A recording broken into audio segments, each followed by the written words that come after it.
Hi guys, for today's video ay magluluto na naman ako ng ulam namin. Pumasok nga ako sa kitchen kasi kumuha muna ako ng paglalagyan ng kamuti tops. Yung gawin ko nga pala ngayon na ulam ay paghaluan ko po ng kamuti tops para naman madami. At ayun na nga, kumuha na nga ako ng kamuti top at dyan nga pala ako nagkuha ng kamuti top kasi sabi ng amo ko, dyan na lang po daw ako kukuha. Kasi doon sa kabilang kamuti tops hindi daw niya gusto kasi madami daw ang kasagabal. At habang nagbibideo nga ako, ito naman si Lixie. Nakaharang naman sa aking cellphone. Kaya naman pinaalis ko agad at ayun, umalis naman kaagad. Hindi na po siya nagmatigas sa kanyang ulo. Madami nga pala yung kinuha ko na kamuti tops kasi nga sabi ni ma'am damihan ko daw. Kaya yun yung pinakamadulo niya, tinanggal ko lahat. At konti na lang po yung natira. Maaga pa nga, kumuha na nga pala ako ng kamuti tops para naman hindi na ako matagalan. Mahirap na kasi matagalan, may gagawin pa si ma'am. Kaya naman, ng time na yan, kumuha na po ako. At sunod ko naman pong ginawa at ayan, ginayat-gayat ko muna at inuna ko po hugasan para naman malinis siya. Madami kasi siyang mga lupa kaya naman hinugasan ko na lang talaga. At ito na nga yung natira sa kamuti tops. Wala na talaga yung pinakadulo niya kasi inubos ko na.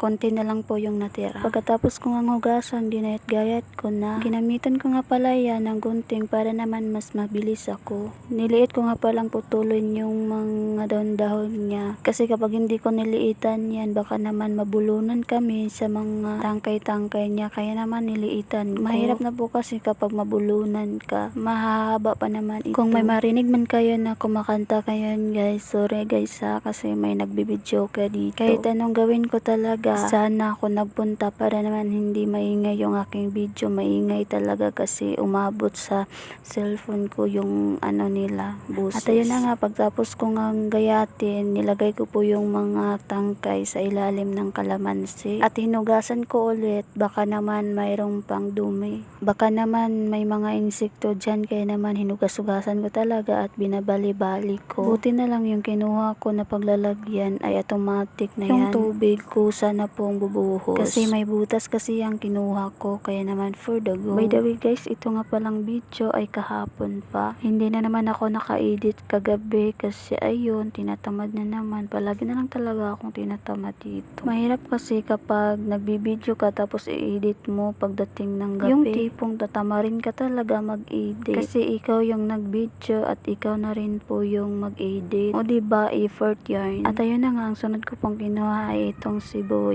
Namili nga pala ako rito ng maliliit at yung mga malalaki bitaw na nangatumba na. Kinuha ko na lang po para naman hindi masayang. Madami kasing tinanim yung kasama ko dito kaya naman malilito ka talaga kung alin yung uunahin mo dyan. Kaya ako naghanap talaga ako ng way para naman makakuha ako ng ganyan. At ayun na nga, tinanggalan ko na nga ng dumi at may nakabantay pa talaga sa aking dalawang aso. Kung saan talaga ako pupunta, nandun na din sila. Fast forward nga tayo, hindi na po ako nakabidyo at ito na nga. Luto na rin po yung aking ginawang ulam. Hindi ko nga nabidyohan kanina kasi nga busy nga kami dito tapos nagluto pa si ma'am, hindi ako makapag-video. Nahirap ba naman mag-video ka sa ginagawa mo tapos nandun yung amo mo, diba? Mahihiya ka talaga. Kaya naman hindi ko talaga nabidyohan ng araw na yon. Kaya pagkatapos ko talaga sa loob ng kitchen at ito na naman ako, kinukulit ko na naman yung dalawang aso. Kasi ikaw ba naman, nagkichismis na naman yung dalawa sa kapitbahay. Kaya napatungangan na lang sa kapitbahay. Kaya ang ginawa ko na lang po, tinawag ko na lang para naman hindi na makichismis pa. At fast forward na nga, ito na nga, kumakain na nga ako. Ito nga pala yung ulam ko kahapon, chicken at yung niluto ko. At ayun na nga guys, pagtikim ko sa aking niluto dahil walang magic sarap, hindi ko talaga malasahan yung aking niluto as in. Ay nako, hindi ko talaga malasahan pero okay lang yan. Pagdating ng gabi, nilagyan ko na rin po ng asin para naman lalong sumarap talaga. Kinuntian ko lang kasi ng asin, baka yung nilagay ko na patis maalat na, kaya kinuntian ko lang, o kaya diba? Yun, pagdating ng gabi, nilagyan ko talaga ulit ng asin para naman masarap na, o diba?